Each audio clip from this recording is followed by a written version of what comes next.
अस्सलामुअलैकुम, क्या हाल चाल है आप सबके। एजे इलेक्ट्रिक यूट्यूब चैनल के साथ मेरा नाम आमिर है। प्यारे दोस्तों, आज की वीडियो का टॉपिक है कि एक छोटी फैमिली के लिए जिसमें टोटल 4 से 5 अफराद हों और उनका माहाना बिजली का इस्तेमाल कम से कम हो 250 से 300 यूनिट के आसपास हो, जिनके इस्तेमाल में टोटल 5 से 6 पंखे हों, कुछ लाइट्स हों, इसके अलावा एक अदद फ्रिज कर लें, आप इस्त्री कर लें, वॉशिंग मशीन, मोटर और कोई कभी कभार चलाने के लिए एक अदद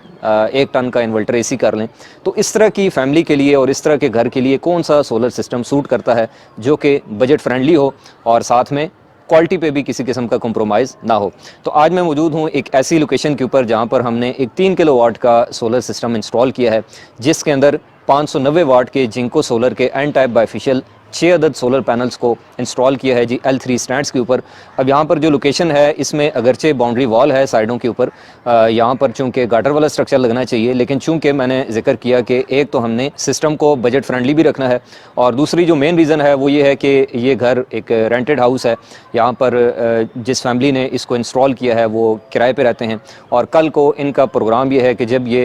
मूव करें किसी दूसरे घर में तो इस सिस्टम को खोल के तो दोबारा नई लोकेशन पर जाके ईजी इंस्टॉल कर सकें। तो अगरचे यहाँ पर थोड़ा बहुत सुबह सूरज निकलते वक्त और गुरूब होते वक्त शैडो का थोड़ा सा मसला आएगा, लेकिन वो इतना ज़्यादा नहीं है कि उससे कोई बहुत ज़्यादा फ़र्क पड़े। तो ये टोटल कैपेसिटी बनती है तकरीबन 3500 कुछ वाट की, 3.5 किलोवाट का ये सिस्टम बनता है। इसके साथ हमने इन्वर्टर लगाया है जी 3 किलोवाट का इन्वर्क्स का नाइट्रॉक्स IP65 इन्वर्टर और इसके साथ लिथियम बैटरी इंस्टॉल की है। IPW25100 मॉडल है। ये 24 वोल्ट की एक बैटरी है, तकरीबन 2.5 किलोवाट आवर की, यानी कि 2.5 यूनिट इसके अंदर सेव हो जाते हैं। अब इस सिस्टम की थोड़ी सी वर्किंग मैं आपको समझा देता हूँ। ये सिस्टम काम इस तरह से करेगा कि जैसा मैंने आपसे अर्ज़ की कि ये 3500 वाट के इसमें पैनल्स हैं जो कि तकरीबन फुल पीक टाइम के अंदर यानी कि दोपहर को 11 से लेकर 3 बजे के दरमियान 2500 से 2800 वाट बनाने की सलाहियत रखते हैं। तो होगा यूँ कि दिन के टाइम पे हमारा जितना भी लोड होगा, चाहे वो लाइट लोड हो, कोई वॉशिंग मशीन चल रही है, मोटर चल रही है या इस्त्री हो रही है, तो उसका तकरीबन बहुत भी करें आप तो 1500 से 2000 वाट के दरमियान में कंजम्पशन बनती है। तो वो हमारा लोड डायरेक्टली सोलर पैनल से चल रहा होगा थ्रू इन्वर्टर और ऊपर जो पावर बच जाएगी उससे हमारी बैटरी चार्ज होती रहेगी। उसके बाद यूँ होगा कि जैसे ही शाम को सूरज गुरूब होगा तो हम इसकी सेटिंग रखेंगे SBU और स्पेसिफिकली इस साइड की अगर बात की जाए तो यहाँ पर ये चूँकि एक सरकारी इलाका है तो यहाँ पर 3 फेज़ मीटर जो है वो इनका इंस्टॉल्ड है। तो 3 फेज़ मीटर में आपको पता है कि पीक टाइम और ऑफ पीक इसकी टैरिफ की कैलकुलेशन होती है। तो यहाँ पर हम इसकी सेटिंग यूँ रखेंगे कि जैसे ही पीक टाइम स्टार्ट होगा यानी कि शाम को 5 बजे से लेकर 9 बजे तक हम इसकी सेटिंग रखेंगे बैटरी के ऊपर कि शाम को जैसे ही पीक टाइम स्टार्ट हो तो हमारा लोड बैटरी के ऊपर शिफ्ट हो जाए और जब पीक टाइम ख़त्म हो तो उसके बाद वापडा शुरू हो जाए। तो यूँ हमारे सोलर और बैटरी के कॉम्बिनेशन से मैक्सिमम जो यूटिलाइजेशन है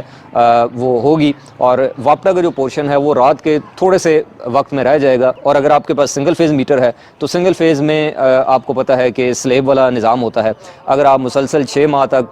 200 यूनिट से नीचे रहते हैं तो वैसे ही आप प्रोटेक्टेड कैटेगरी में आ जाते हैं और यूँ आपको पर यूनिट कॉस्ट तकरीबन 7 से 8 रुपए की पड़ती है। तो ओवरऑल काफ़ी जो है वो बचत हो जाती है। और उसके साथ ये इसका कंट्रोल सिस्टम है जिसके अंदर जो डिस्ट्रीब्यूशन बॉक्स है जिसमें मुख्तलिफ़ चीज़ों के जो कंट्रोल्स हैं वो शामिल हैं और साथ में यहाँ पर ये आपको एक अदद सर्ज प्रोटेक्शन डिवाइस यानी कि ACSPD नज़र आ रही होगी,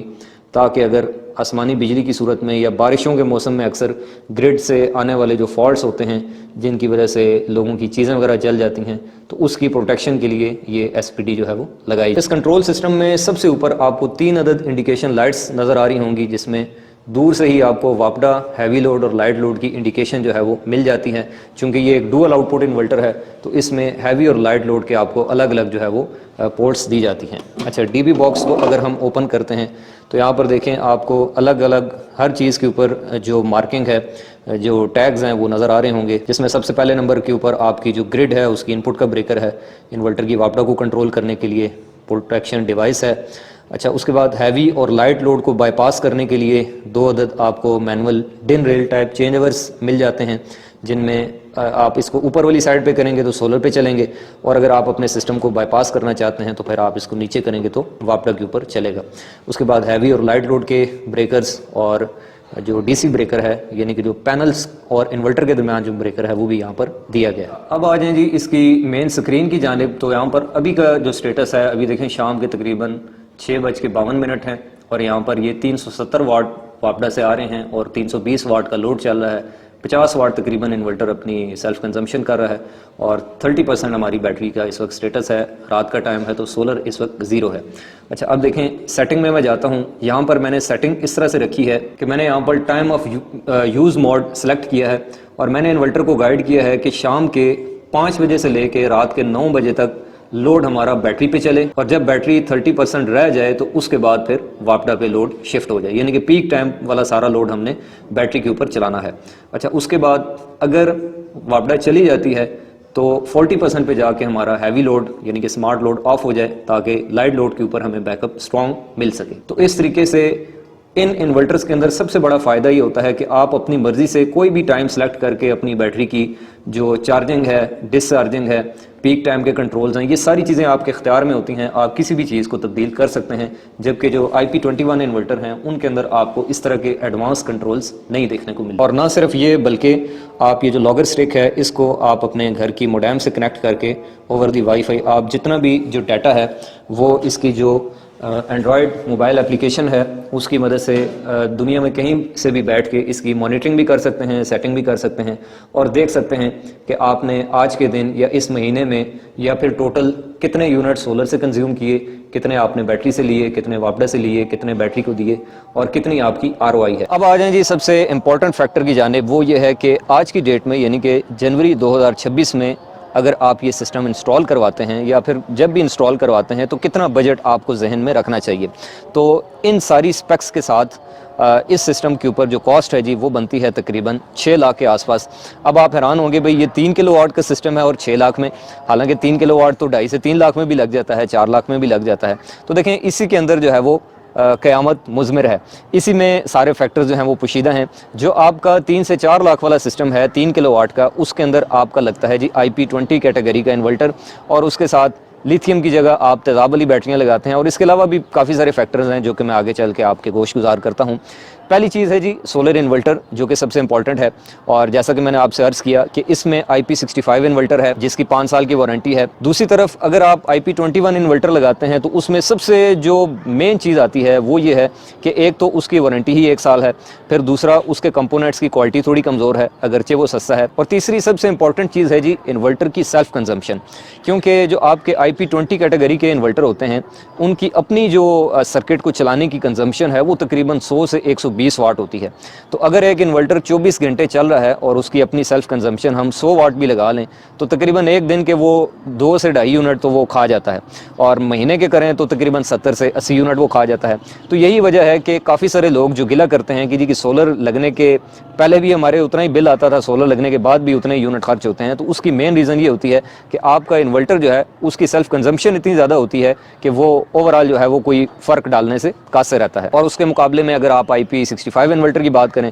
तो इनकी जो सेल्फ कंजम्पशन है वो 20 से 40 वाट के दरमियान होती है जो कि उनकी निस्बत कम है। इसी तरह अगर आप लिथियम बैटरी पे आ जाएं तो ये जो ITEL की लिथियम बैटरी है ये इस वक्त आपको तकरीबन कोई 1.15 से 1.20 के दरमियान में मिल जाती है। अगर आप तेज़ाब वाली बैटरियाँ लगाएंगे तो कॉस्ट तो कम हो जाएगी, लेकिन हर 2 साल बाद आपको बैटरीज की मद में दोबारा से एक इन्वेस्टमेंट करनी पड़ेगी। इस तरह से आपने जो बिजली का बिल कम करने के लिए सोलर लगाया था, अगर आप अल्टीमेटली 5 या 10 साल बाद जाके अपने सिस्टम की ROI कैलकुलेट करने की कोशिश करेंगे तो वो आपको पता चलेगा कि भाई बजाय फ़ायदा होने के ओवरऑल आप नुकसान में रहे हैं। इसके अलावा और भी काफ़ी इसमें छोटी छोटी चीज़ें हैं, जैसे कि आप तार कौन सी इस्तेमाल कर रहे हैं, आप जो PVC का सामान है वो किस क्वालिटी का इस्तेमाल कर रहे हैं। जैसे कि हम यहाँ पर पाकिस्तान केबल यूज़ कर रहे हैं, जो आपको एल्बोज़ और PVC की फिटिंग है वो आप देख रहे हैं कि जो सैनिटरी वाली मोटी एल्बो होती है वो हम ओपन एयर में यूज़ करते हैं ताकि वक्त गुजरने के साथ साथ वो ख़राब ना हो। इसके अलावा रावल बोल्ट्स की क्वालिटी आप देख लें, नट बोल्ट्स की क्वालिटी आप देख लें, तो ये सारी चीज़ें जो हैं वो मिल के ओवरऑल सिस्टम की कॉस्ट